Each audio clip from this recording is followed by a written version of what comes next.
అందరికీ నమస్కారం. Daily 6 PM 6 previous year questions programme. So మనం గత 20 క్లాసుల్లో science and technology and environment issues గురించి మనం డిస్కస్ చేసుకున్నాం. సో ఈ రోజు నుంచి అంటే డే 21 ఈ రోజు నుంచి ఇండియన్ ఎకానమీ గురించి మనం డిస్కస్ చేసుకుందాం. అంటే ఇండియన్ ఎకానమీ నుంచి ఏపీఎస్సి, అటు టీజీపీఎస్సి, అలానే యూపీఎస్సి ఇతర పరీక్షల్లో వచ్చిన ప్రీవియస్ ఇయర్ క్వశ్చన్స్ మనం డిస్కషన్ చేద్దాం. ఓకే, సరే చూడండి, మనం ప్రీవియస్ క్లాస్లోనే ఈ ప్రశ్న గురించి చెప్పుకున్నాము. పెట్టుబడుల ఉపసంహరణ విధానము సిఫార్సు చేసిన కమిటీ ఏమిటి? ఇంగ్లీష్లో చూడండి, the committee that recommended the policy of disinvestment is అని చెప్పేసి అన్నాడు. మనందరికీ కూడా తెలుసు దీని ఆన్సర్ రంగరాజన్ కమిటీ. సో దీని గురించి ఆల్రెడీ మనం డిస్కస్ చేసాం.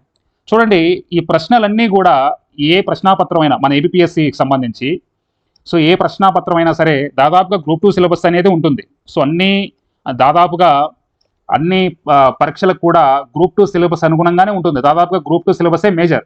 సో కాబట్టి చూడండి, ఈ ప్రశ్న అనేది ఎక్కడి నుంచి వచ్చింది చూడండి ఒకసారి. మనకి ఏపీఎస్సి గ్రూప్ 2 పరీక్షలో మొత్తం కూడా సిలబస్లో మొత్తం 5 చాప్టర్స్ ఉంటాయి, 5 చాప్టర్స్ ఉంటాయి. ఈ 5 చాప్టర్స్లో థర్డ్ చాప్టర్ ఏంటి? అగ్రికల్చర్ సెక్టార్, ఇండస్ట్రియల్ సెక్టార్, అలానే service sector in Indian economy. ఇందులో డిస్ఇన్వెస్ట్మెంట్ అని చెప్పేసి ఉంటుంది. చూడండి, ఇక్కడ మీకు అందరికీ కూడా కనిపిస్తూనే ఉంటుంది డిస్ఇన్వెస్ట్మెంట్, పెట్టుబడుల ఉపసంహరణ. ఇక్కడి నుంచే కదా. సో దీని నుంచి ఈ ప్రశ్న తయారు చేయడం జరిగింది ఎగ్జామినర్. సో చూడండి, పెట్టుబడుల ఉపసంహరణ విధానం సిఫార్సు చేసిన కమిటీ గురించి అడిగాడు. ఇంకొక పరీక్షలో అంటే వేరియస్ ఎగ్జామినేషన్స్లో ఎలా అడిగాడో ఒకసారి చూద్దాము. ఇంకొక పరీక్షలో ఏమడిగాడు చూడండి. సో 1991-92లో ప్రభుత్వ రంగ సంస్థల పెట్టుబడుల ఉపసంహరణ ద్వారా 2500 కోట్ల సమీకరించాలనే లక్ష్యానికి వ్యతిరేకంగా భారత ప్రభుత్వము లక్ష్యత మొత్తం కన్నా ఎక్కువగా ఎంత మొత్తాన్ని సమీకరించగలిగింది? సో ఇది చూడండి, ఇంగ్లీష్లో కూడా చూడండి. In 1991-92 against the target of mobilise 2500 crore through disinvestment of public sector enterprises, the government of India was able to mobilise what amount of the following which was more than the target. ఇంగ్లీష్లో కూడా నేర్చుకోవాలి. మీరు Telugu medium అయినప్పటికీ కూడా English మీడియంలో కూడా నేర్చుకోవాలి. ఎకానమీలో ఎప్పుడు కూడా టాపర్స్కి ఇంగ్లీష్ మీడియంలో నేర్చుకోకపోవడం వల్లే ఒక 4-5 మార్కులు వెనకబడి ఉంటారు. సో కాబట్టి ఇంగ్లీష్ మీడియంలో కూడా నేర్చుకోవాలి. సరే, ఇది మనకి ప్రతి సంవత్సరం కూడా ఫినాన్షియల్ ఇయర్కి సంబంధించి ప్రతి ఫినాన్షియల్ ఇయర్కి సంబంధించి సర్వే కనుక మనం నేర్చుకున్నట్లయితే ఈ సర్వేస్లోనే ఇస్తాడు. 1991 నుంచి 1991 నుంచి 1991 నుంచి 91-92 ఆర్థిక సంవత్సరం నుంచి ఇప్పటి వరకు భారత ప్రభుత్వము ఈ పెట్టుబడుల ఉపసంహరణ టార్గెట్ ఎంత, అలానే సమీకరించిందంతా మొత్తం కూడా టేబుల్లో వేసి ఉంచుతాడు. సో మీకు చూపిస్తాను తర్వాత. చూడండి, ఇప్పుడైతే ఆన్సర్ ఏంటి? 3040 కోట్లు. ఓకే, చూద్దాం. చూడండి, దీని గురించి భారతదేశంలో ప్రభుత్వ రంగ సంస్థల పెట్టుబడుల ఉపసంహరణ డిస్ఇన్వెస్ట్మెంట్ 1991-92 నేపథ్యం చూడండి ఒకసారి. ఈ ఎల్పిజి సంస్కరణలో నేపథ్యంలో అప్పుడు బడ్జెట్ లక్ష్యం ఏంటంటే మొత్తం కూడా అంటే ఈ యొక్క 1991-92 ఆర్థిక సంవత్సరంలో పెట్టుబడుల ఉపసంహరణ ద్వారా ఎంత సమీకరణ లక్ష్యంగా పెట్టుకుందంటే 2500 కోట్ల సమీకరించుకోవాలని లక్ష్యంగా పెట్టుకుంది. 2500 కోట్లు. అప్పటి బడ్జెట్లోనే 2500 కోట్లు మరి ఈ యొక్క ప్రభుత్వ రంగ సంస్థల పెట్టుబడుల ఉపసంహరణ ద్వారా సమీకరించుకోవాలని లక్ష్యంగా పెట్టుకుంది. అంటే ఏంటి? ప్రభుత్వ రంగ సంస్థల వాటాల విక్రయం, అమ్ముకోవడం, అంతే. షేర్లని విక్రయించుకోవడం, అమ్ముకోవడం, తద్వారా డబ్బులు సమీకరించుకోవడం 2500 కోట్లు. అయితే వాస్తవ ఫలితం ఏంటంటే 2500 కోట్లు అనుకున్నారు, కానీ అంతకంటే ఎక్కువగానే వచ్చింది. 3040 కోట్లు వచ్చింది. లక్ష్యం కంటే ఎక్కువగానే మరి డబ్బు అందిందనమాట ప్రభుత్వానికి. సో ఇది రికార్డ్ అనమాట. ఇది ఫస్ట్ టైము 2500 కోట్లు పెడితే 3040 కోట్లు రావడం. అందుకనే ఎగ్జామినర్ చాలా తెలివిగా ఈ ప్రశ్న ఇవ్వడం జరిగింది. చాలా చాలా ఇంపార్టెంట్. మళ్ళీ రిపీట్ అవుతూ ఉంటాయి ఇవన్నీ కూడా. ఓకే, గుర్తుపెట్టుకోండి. తర్వాత చూడండి, డిస్ఇన్వెస్ట్మెంట్. సో దీని నుంచి ఈ యొక్క ప్రశ్న ఇవ్వడం జరిగింది, అంతే కదా. దీని నుంచి అడిగాడు మళ్ళీ. అంటే ఎగ్జామినరు సిలబస్ కాపీ పట్టుకొనే ఓకే డిస్ఇన్వెస్ట్మెంట్ గురించి ఒక ప్రశ్న తయారు చేద్దాం అని మీకు ఇస్తాడు. అంతేగాని మీరు మీ దగ్గర ఉన్న పీడిఎఫ్లు, మీ దగ్గర ఉన్న పుస్తకాలు ఎట్లా పెడితే అట్లా మొత్తం కూడా ఒక వ్యూహం లేకుండా చదివితే మీకు అక్కడ మార్కులు రాకపోవడానికి కారణం అది. ఎప్పుడు కూడా ఈ యొక్క సిలబస్ కాపీ అనేది పక్కనే పెట్టుకొని, సో సిలబస్ కాపీలో ఎటువంటి పదం ఉంది, సో దాని గురించి మనం ఏం చదవాలి, స్ట్రైట్గా చదువుకుంటే చాలు. తర్వాత నెక్స్ట్ చూడండి, ఇంకో ప్రశ్న చూద్దాము. 1991 పారిశ్రామిక విధానం ప్రకారం, ఇది మొన్న రీసెంట్గా గ్రూప్ 2 పరీక్షలో అడిగాడు, గ్రూప్ 2 మెయిన్స్లో అడిగాడు. 1991 పారిశ్రామిక విధానం ప్రకారం under the industrial policy of 1991. చూడండి, ఎగ్జామినర్ ఎప్పుడైనా కానీ సిలబస్ కాపీలో ఏదైతే ఉందో దాన్ని చూసే ఇస్తాడని గల కారణం ఏంటంటే ఈ ప్రశ్న కూడా చూడండి ఒకసారి. ఇది కూడా group 2 syllabus copy. Industrial development in India patterns and problems. చూడండి ఒకసారి, ఇక్కడ క్లియర్ కట్గా రాశాడు న్యూ ఇండస్ట్రియల్ పాలసీ 1991 అని ఇక్కడ క్లియర్ కట్గా మెన్షన్ చేశాడు. సో దీని నుంచే ప్రశ్న తయారు చేసి ఇచ్చాడు మనకి ఇప్పుడు న్యూ ఇండస్ట్రియల్ పాలసీ 1991 ప్రశ్న కూడా అదే కదా, దీని నుంచే కదా అడిగింది. 1991 పారిశ్రామిక విధానం దీని గురించి అడిగాడు. అంటే 1991 పారిశ్రామిక విధానం మనం పర్ఫెక్ట్గా నేర్చుకొని ఉండాలి. ఎంత లోతుగా వెళ్ళినా సరే దాని నుంచి ప్రశ్న పోకుండా ఉండాలి. చూడండి, సో మీరు చదివిన పుస్తకాల్లో, మీరు చదివిన పీడిఎఫ్స్లో ఇదిగో ఇలాంటి సబ్జెక్ట్, ఇలాంటి కంటెంట్ ఉండకపోవచ్చు, ఇది ఎక్కడ కూడా దొరకదు మీకు మొత్తం కూడా, కానీ చాలా లోతుగా చదవాలి. ఇప్పుడు మన నాగరాజు అకాడమీలో నేను చెప్పిన క్లాసుల్లో ఇది మొత్తం ఉంటుంది. చూడండి, ఒకసారి చెక్ చేసుకోండి. సో చూడండి, దీని గురించి చెప్తాను. దీనికి సంబంధించి 1990 కంటే ముందు, 91 కంటే ముందు ఏదైనా ఒక ప్రైవేటు కంపెనీ లేదా ఏదైనా పరిశ్రమ ప్రభుత్వ ఆర్థిక సంస్థలు ఏవైతే ఉన్నాయో వాటి దగ్గర, ప్రభుత్వ ఆర్థిక సంస్థలు అంటే ఐడిబిఐ దగ్గర నుంచి కానీ, ఐసిఐసిఐ దగ్గర నుంచి కానీ, ఐఎఫ్సిఐ దగ్గర నుంచి కానీ, ఇలాంటి వాటి దగ్గర నుంచి పెద్ద మొత్తంలో దీర్ఘకాలిక రుణాలు అంటే లాంగ్ టర్మ్ లోన్స్ ఏవైతే ఉన్నాయో అవి తీసుకుంటూ ఉంటాయి. ఓకే, అలా తీసుకుంటే ఒక కఠినమైన నిబంధన ఉండేది. ఏది 1991 కంటే ముందు, అంటే బిఫోర్ 1991. సో దాని ప్రకారం ఏం జరిగిందంటే, ప్రభుత్వం ఒకవేళ అనుకుంటే ఆ అప్పుని, ఇప్పుడు సపోజు ఆ యొక్క ప్రైవేటు కంపెనీ, ఆ ప్రభుత్వ లేకపోతే ఆ ప్రైవేటు పరిశ్రమ చేతులు ఎత్తేసి అనుకుందాం, మా అప్పు దీర్ఘకాలిక రుణం తీసుకున్నాం కానీ మేము చెల్లించలేము అని చేతులు ఎత్తేసినాయి. ఇప్పుడు ప్రభుత్వం ఏం చేస్తుందంటే, ఆ అప్పు మీరు కట్టట్లేదు కదా, అప్పు మీరు చేతులు ఎత్తేస్తున్నారు కదా అని ఆ కంపెనీ యొక్క షేర్లు ఏవైతే ఉన్నాయో, ఆ కంపెనీ వాటాలు ఏవైతే ఉన్నాయో, అంటే ఆ షేర్స్ ఏవైతే ఉన్నాయో వాటిని ఏం చేస్తుందంటే, మాకు కన్వర్టబుల్ చేయండి, మీరు ఎలానో లోన్ కట్టట్లేదు కదా మాకు కన్వర్ట్ చేయండి అని ఇట్లా ఒక క్లాజ్ ఉండేది. కన్వర్టబుల్ క్లాజ్ అనేది ఒక నిబంధన ఉండేది. సో ఇప్పుడు చాలా పరిశ్రమలు, చాలా కంపెనీలు ఏం చేసినాయి అంటే, ఇది మనకి ఎందుకు వచ్చిన గొడవ, మనం లోన్ తీసుకొని మనం కట్టకపోతే, మనం మళ్ళీ రీపేమెంట్ చేయకపోతే మన ఆస్తులు, మన షేర్లు, మన వాటాలు మొత్తం కూడా ప్రభుత్వం లాగేసుకుంటుందని చెప్పేసి ఆ రోజుల్లో 1991 కంటే ముందు చాలా పరిశ్రమలు మరి రుణాలు తీసుకోకుండా ఉండిపోయేవి. మనకెందుకు వచ్చిన గొల్ల అని రుణాలకు వెళ్ళకపోయేవి, రుణం ఎందుకులే తీసుకునేది వెనకబడిపోయి ఉండేవి. అంటే ఇలా ప్రైవేటు కంపెనీల్లో ప్రభుత్వ జోక్యం చేసుకోవడం వల్ల యాజమాన్య హక్కులు పెరిగిపోయేవి. ఇట్లా మొత్తం కూడా పారిశ్రామిక అభివృద్ధి అనేది దెబ్బతినిపోయింది. ఓకే, సో దీని ఒక ఇమేజ్ రూపంలో నేను చెప్తాను చూడండి. 1991 ముందు ఎలా ఉండేది అనేది అంటే, ఒక ప్రైవేటు కంపెనీ ఏదైనా కానీ ఉదాహరణకి ఒక 1000 కోట్లు రుణం తీసుకుంది అనుకుందాం. ఒక 1000 కోట్లు ఎక్కడ, ఒక ఐడిబిఐ దగ్గరే కానీ, లేకపోతే ఐసిఐసిఐ దగ్గర కానీ, ఐఎఫ్సిఐ దగ్గర కానీ, ఇలాంటి ప్రభుత్వ ఆర్థిక సంస్థ దగ్గర ఒక 1000 కోట్లు అప్పు తీసుకుంది అనుకుందాం.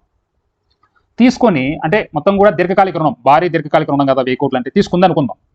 దాని తర్వాత చెల్లించలేదనుకుందాం. తర్వాత చెల్లించకపోతే అప్పుడు ప్రభుత్వం ఏం చేస్తుందంటే, ఆ రోజు ఆ 1991 కంటే ముందు ప్రభుత్వం ఏం చేసేదంటే, వీళ్ళు ఎలానో మళ్ళీ దీర్ఘకాలిక రుణం మళ్ళీ మనకి తీసుకొని మనకి లోన్ రీపేమెంట్ చేయట్లేదు కదా అని చెప్పేసి ఈ ప్రైవేటు కంపెనీల్లో ప్రభుత్వం జోక్యం కల్పించుకునేది. ఎట్లా, మీరు అప్పు ఎట్లా అయినో కట్టట్లేదు, సో కాబట్టి మీ కంపెనీ షేర్లు లేదా మీ కంపెనీ వాటా అనేది మాకు ఇవ్వండి అని మొత్తం కూడా ఒత్తిడి పెట్టేది. అంటే ప్రభుత్వానికి అనుకూలమైన కన్వర్టబుల్ క్లాజ్ ఉండేది అప్పుడు. ఓకే, తద్వారా ఏంటంటే చాలా కంపెనీలు, చాలా పరిశ్రమలు వెనకాలు ఉండేవి మొత్తం కూడా. ఎందుకు వచ్చిన గోలలే, అటు రుణం మనకెందుకు, ఉన్నదే పోద్ది మొత్తం కూడా అని చెప్పేసి అట్లా ఉండిపోయాయి. అంటే ప్రభుత్వం అనేది ప్రైవేటు కంపెనీల్లో జోక్యం కల్పించుకునేది. సో దాని తర్వాత ఏం జరిగిందంటే, 1991 పారిశ్రామిక విధానం ఎప్పుడైతే తీసుకొచ్చారో అందులో లిబరలైజేషన్, సరళీకరణ అనేది ఉంది కదా. దాని ద్వారా ఏంటంటే, ప్రైవేటు కంపెనీల అప్పుల్ని బలవంతంగా ప్రభుత్వ వాటాలుగా మార్చే పద్ధతి ఏదైతే ఉందో దానికి స్వస్తి పలికారు. అట్లా వద్దు, ఎందుకంటే ప్రభుత్వ జోక్యం ఉంటే, అప్పులను బలవంతంగా ప్రభుత్వ వాటాలుగా మార్చుకొని తీసుకుంటే మరి పారిశ్రామిక అభివృద్ధి ఎలా జరిగింది మన దేశంలో అని ఆ పద్ధతికి స్వస్తి పలికారు. ఇది 1991 పారిశ్రామిక విధానం ద్వారా. ఓకే, ఇది చూడండి ఇంత ఈజీ అనమాట. సో ఇలా మీరు అర్థం చేసుకుంటే దీన్ని ఈజీగా పెట్టుకోవచ్చు. ఇప్పుడు చూడండి, తప్పనిసరి కన్వర్టబుల్ విధానం ఇకపై వర్తించదు అనే దాన్ని తీసుకొచ్చారు, అంతే. ఓకే, తర్వాత నెక్స్ట్ ఇంకొక ప్రశ్న చూద్దాం చూడండి. సేమ్ వివిధ పరీక్షలు, మా ఏబిపిఎస్సి ఇచ్చిన పరీక్షలు మొత్తం కూడా దానిలోనే ఉన్నాయి ఇవన్నీ కూడా. 1991 భారతదేశ పారిశ్రామిక నిర్మాణంలో 1991 నుంచి అండి, జాగ్రత్తగా చూడండి, 1991 నుంచి భారతదేశ పారిశ్రామిక నిర్మాణంలో మార్పులకు సంబంధించి ఇచ్చిన ప్రకటనలు జాగ్రత్తగా చదవండి. చూద్దాం. సేవా రంగంతో పోలిస్తే భారతదేశ జీడిపిలో పారిశ్రామిక రంగం వాటా గణనీయంగా పెరిగిందన్నాడు. ఇది ముమ్మాటికి తప్పే కదా. సేవా రంగంతో పోలిస్తే భారతదేశ జీడిపిలో పారిశ్రామిక రంగం వాటా గణనీయంగా పెరిగిందా? తగ్గింది. 1991 నుంచి 1991 నుంచి కనుక చూసుకున్నట్లయితే చూడండి, ఎప్పుడైనా సరే మనకి 3 సెక్టార్స్ ఉంటాయి, 3 సెక్టార్స్ ఉంటాయి. ఇక్కడ చూడండి, ఇక్కడ చెప్తున్నాను మొత్తం కూడా, ఇక్కడ చెప్తాను చూడండి, సరే తర్వాత చెప్తాను చూడండి. ఇప్పుడు ఇది ఎందుకు తప్పు నేను తర్వాత చెప్తాను. తర్వాత చూడండి, అనేక ప్రభుత్వ రంగ సంస్థలు పెట్టుబడుల ఉపసంహరణ మరియు ప్రైవేటీకరణకు లోనయ్యాయి. 1991 పారిశ్రామిక తీర్మానం తర్వాత ఇప్పుడే మనం చెప్పుకున్నాం, అనేక ప్రభుత్వ రంగ సంస్థలు పెట్టుబడుల ఉపసంహరణ, డిస్ఇన్వెస్ట్మెంట్, అలానే ప్రైవేటీకరణకు లోనయ్యాయి. అలానే ఐటీ సాఫ్ట్వేర్ పరిశ్రమలు పారిశ్రామిక వృద్ధికి ప్రధాన దోహదం చేశాయి. ఐటీ సాఫ్ట్వేర్ పరిశ్రమలు లాంటి పుట్టుకొచ్చి అప్పటి నుంచి అవి పారిశ్రామిక వృద్ధికి కూడా దోహదపడ్డాయి. సో కాబట్టి 2 మరియు 3 మాత్రమే సరైనవి. ఇదే కదా, ఈజీగా పెట్టేయగలం. సో ఇది ఎగ్జామినర్ ఎక్కడి నుంచి తీసుకొచ్చాడు చూడండి ఒకసారి. ఇది కూడా న్యూ ఇండస్ట్రియల్ పాలసీ 1991 చదువుకుంటే సరిపోతుంది, అక్కడి నుంచే కదా. సరే చూడండి, ఈ ప్రశ్న ఏదైతే ఉందో దీన్ని ఒకసారి ఎక్స్ప్లెయిన్ చేద్దాం. ఒకసారి చూడండి, భారతదేశ జీడిపిలో సేవలు మరియు పారిశ్రామిక రంగాలు ఎలా ఉంటాయంటే ఎప్పుడు కూడా చూడండి, మొదటి స్టేట్మెంట్ ఏదైతే ఉందో అది ఎందుకు తప్పు అంటున్నానంటే చూడండి, సేవారంగం ఏదైతే ఉందో అది వేగంగా వృద్ధి చెందింది 1991 నుంచి 1991 నుంచి. ఇది ఇప్పుడు కూడా 50% ఎబోగానే ఉంటుంది. జీడిపిలో మొత్తం 100% అనుకుంటే ఈ యొక్క సేవారంగం నుంచే 50% అనేది ఉంటుంది, 50% ఉంటుంది. ఓకే, మరి పారిశ్రామిక రంగం వాటా ఇది స్థిరంగా ఉంటుంది. అలానే స్వల్ప మార్పులతోటి చిన్నగా గణనీయంగా మార్పులు అయితే లేవు కానీ జస్ట్ స్థిరంగా ఉంది. అలానే కొంచెం స్వల్ప మార్పులతోటి ఇది కొంచెం మరి గ్రోత్ స్వల్ప మార్పులతో ఉంది. ఇది సేవారంగానికి పారిశ్రామికం తేడా. 1991 తర్వాత సేవల రంగమే ప్రధాన వృద్ధికి చోదశక్తిగా మారిందని అనడంలో ఎలాంటి సందేహం లేదు. ఒకసారి మనం చూద్దాం. చూడండి, ఇది నేను అఫీషియల్ వెబ్సైట్ నుంచి మాస్పీ అఫీషియల్ వెబ్సైట్ నుంచి తీసాను. గత 4 సంవత్సరాలు కనుక చూసుకున్నట్లయితే primary sector, secondary sector, tertiary sector, ప్రాథమికము, అలానే ద్వితీయ రంగము, అలానే తృతీయ రంగం అంటే సేవా రంగము, అలానే సెకండరీ సెక్టర్ అంటే మరి ఇప్పుడే చెప్పుకున్న ద్వితీయ రంగము, పారిశ్రామిక రంగం. అయితే ఇక్కడ చూడండి, ఇక్కడ కలర్ చూడండి ఒకసారి. టెర్షరీ సెక్టర్ సేవా రంగం చూడండి 51.8% 2022-23లో, 2023-24లో 51.7%, 2024-25లో 52%, 2025-26లో 52.7%. అంటే చూడండి, percentage of share of gross value added జీడిపిలో ఎంత శాతం ఉందో చూడండి సేవారంగం. అంటే 50% పైగానే ఇది ఉంది. ఓకే, బేస్ ఇయర్ కూడా మారింది, మీ అందరికి కూడా తెలుసు. జీడిపి బేస్ ఇయర్ ఎంత ఇప్పుడు 2022-23. అంతకుముందు ఎంత ఉండేది ఒకసారి కామెంట్ చేయండి. 2011-12, అక్కడి నుంచి 2022-23కు మార్చారు మొన్న ఈ మధ్య. సో కాబట్టి ఇది లేటెస్ట్గా నేను తీసుకున్నాను దీనికి సంబంధించి. అంటే మిగిలినవి చూడండి ఒకసారి. ఇక్కడ మనకి సెకండరీ సెక్టర్ పారిశ్రామిక రంగం చూసుకున్నట్లయితే స్థిరంగా ఉంటుంది చూడండి, ఎప్పుడు కూడా స్థిరంగా ఉంటుంది, కొంత స్వల్ప మార్పులతో ఉంటుంది అంతే. ఓకే, కానీ సేవారంగం మటుకు 50% కంటే ఎక్కువగానే వెళ్ళిపోయింది. ఇది మనం చూసుకోవాలి. ఓకే, నెక్స్ట్ ఇంకొక ప్రశ్న చూద్దాం. చూడండి, 1947 నుంచి 91 మధ్య కాలంలో ఈ క్రింది వాటిలో భారతదేశ ఆర్థిక విధానాలు ప్రధానంగా దేనిపై దృష్టిని సారించాయి? చాలా ఎక్సలెంట్గా అడిగాడు ఇది. 1947 మనకు స్వాతంత్రం వచ్చినప్పటి నుంచి 1991 మధ్య కాలంలో, అంటే బిఫోర్ మనకి 1991, 1991 కంటే ముందు. సో ఈ మధ్య కాలంలో భారతదేశ ఆర్థిక విధానాలు ఏ విధంగా ఉన్నాయని అడిగాడు అన్నమాట. దేనిపైన దృష్టి సారించాయని అడిగాడు. చూడండి ఒకసారి దీనికి ఎక్స్ప్లెయిన్ చేద్దాము. 1947 నుంచి 91 మధ్య ఏ విధంగా ఉండేది? స్వాతంత్రం వచ్చినప్పటి నుంచి అంటే 1947 నుంచి ఆర్థిక సంస్కరణలు ప్రవేశపెట్టేంత వరకు, అంటే 1991 వరకు బిఫోర్ భారతదేశం ఎలాంటి విధానాన్ని అవలంబించిందంటే చూడండి ఒకసారి, రక్షణాత్మక ఆర్థిక విధానాన్ని అవలంబించింది. చాలా ఇంపార్టెంట్. ప్రొటెక్షనిస్ట్ ఎకనామిక్ పాలసీ అంటే ఏంటి, ఎలా అంటే ఇప్పుడు ఆప్షన్ ఇచ్చాడు ఇక్కడ, దిగుమతి ప్రత్యామ్నాయాన్ని అవలంబించింది. అంటే ఏంటి చూద్దాం ఒకసారి. చూడండి, దిగుమతి ప్రత్యామ్నాయం దేని మీద దృష్టి సారించే, ప్రధానంగా దేని మీద దృష్టి సారించే ఒకసారి చూద్దాం. దిగుమతి ప్రత్యామ్నాయం అంటే విదేశాల నుంచి వస్తువుల్ని దిగుమతి చేసుకోవడానికి బదులు, అంటే మనం దిగుమతి చేసుకోవాలి, ఆ దిగుమతి చేసుకోవడానికి బదులుగా ఆ యొక్క వస్తువుల్ని మన దేశంలోనే మనమే స్వయంగా తయారు చేసుకోవడాన్నే దిగుమతి ప్రత్యామ్నాయం అంటారు. మన 1947 నుంచి 91 వరకు మన ఆలోచన సేమ్ అలానే ఉంది, మన ప్రభుత్వ ఆలోచన కూడా సేమ్ అలానే ఉంది. ఎందుకంటే విదేశీ మార్గద్రవ్యం అనేది ఆదా అవుతుంది కదా, అట్లా మనం ఇంపోర్ట్ చేసుకోకపోతే దేశీ పరిశ్రమలు కూడా వృద్ధి చెందుతాయి కదా అని ప్రభుత్వం భావించింది 1947 నుంచి 91 వరకు. కానీ 91 తర్వాత ఏం జరిగింది అంటే అది మీకు అందరికీ కూడా తెలుసు, ఎగుమతుల ప్రోత్సాహకం జరిగింది. ఈ కాలంలో భారతదేశం అంతర్జాతీయ వాణిజ్యానికి అంతగా ప్రాధాన్యత ఇవ్వలేదు. ఓకేనా? సో కాబట్టి ఎగుమతులపై పెద్దగా దృష్టి 1947 నుంచి 91 మధ్య ఎగుమతుల ప్రోత్సాహం జరగలేదు. కానీ 91 తర్వాత ఎగుమతుల ప్రోత్సాహం అనేది జరిగింది. అలానే 91 తర్వాత పరిశ్రమల నియంత్రణ సడలింపు జరిగింది, ప్రభుత్వ రంగ పెట్టుబడుల తగ్గింపు జరిగింది. మనందరికీ తెలుసు ఈ 2 విధానాలు 1991 ఆర్థిక సంస్కరణలో భాగంగా, అంటే ఎల్పీజీ లిబరలైజేషన్, ప్రైవేటైజేషన్, గ్లోబలైజేషన్ తర్వాత అమల్లోకి వచ్చాయి. సో కాబట్టి ఇది ఏదైతే ఉందో ఇది వెంటనే పెట్టేయచ్చు. ఓకే, తర్వాత నెక్స్ట్ ఇంకొక ప్రశ్న చూద్దాం. చూడండి, ఈ క్రింది వాటిలో పారిశ్రామిక అనారోగ్యానికి గుర్తించబడిన కారణం ఏది? మనకు 4 ఆప్షన్లు ఇచ్చాడు, వెంటనే పెట్టేయచ్చు.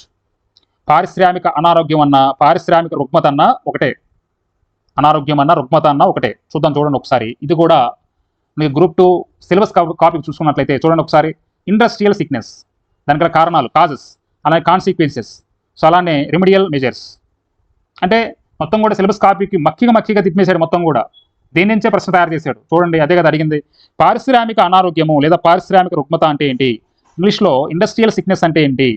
ఏదైనా ఒక పరిశ్రమ, ఒక పారిశ్రామిక సంస్థ లేదా ఒక కంపెనీ సుదీర్ఘకాలం పాటు నష్టాల్లో నడుస్తూ తన ఆర్థిక బాధ్యతల్ని నెరవేర్చలేక మూతపడే స్థితికి చేరుకోవడాన్ని పారిశ్రామిక అనారోగ్యం అంటాం. ఓకే, మరి ఇక్కడ పారిశ్రామిక అనారోగ్యానికి దారితీసే కారణాలు ఏంటి ఒకసారి చూద్దాం. దీనికి అంతర్గత కారణాలు ఉంటాయి, అలానే బాహ్య కారణాలు ఉంటాయి. అంతర్గత కారణాలంటే పూర్తిగా సంస్థ యాజమాన్యము, అంటే ఆ యొక్క పరిశ్రమ యాజమాన్యము, అలానే ఏదైతే అంతర్గత లోపాల వల్ల జరిగిపోతాయి. మొత్తం కూడా సంస్థ యాజమాన్యము అంతర్గత లోపాల వల్ల జరుగుతాయి. అంటే ఏంటి? యాజమాన్య లోపాలు ఉంటాయి, అలానే కార్మిక సంబంధాల సమస్యలు ఉంటాయి. తద్వారా ఏంటంటే ఆ పరిశ్రమ మూతపడడానికి అవకాశం ఉంటుంది. మరి బాహ్య కారణాలు అంటే ఏంటి? ఇప్పుడు మనం ప్రస్తుతము అదే ఎదుర్కొంటున్నాం. మార్కెట్ ఒడిదుడుకులు, అలానే అంతర్జాతీయ ఆర్థిక సంక్షోభం, ఇలా కూడా ఒక పరిశ్రమ మూతపడడానికి లేకపోతే సిక్నెస్ అవ్వడానికి కారణాలు ఉంటాయి. సో ఇప్పుడు నేరుగా ఇక్కడ ఏదైతే ఉందో యాజమాన్య లోపం ఏదైతే ఉందో అది కారణమే కదా పరిశ్రమ సిక్ అవ్వడానికి. సో కాబట్టి మనల్ని ఎగ్జామ్లో అదే అడిగాడు, నిర్వహణలో అసమర్థత, మేనేజ్మెంట్ ఇన్ఎఫిషియంట్. ఓకే, ఇది. సో కాబట్టి ఇలా ఈజీగా పెట్టేయచ్చు. So thank you very much.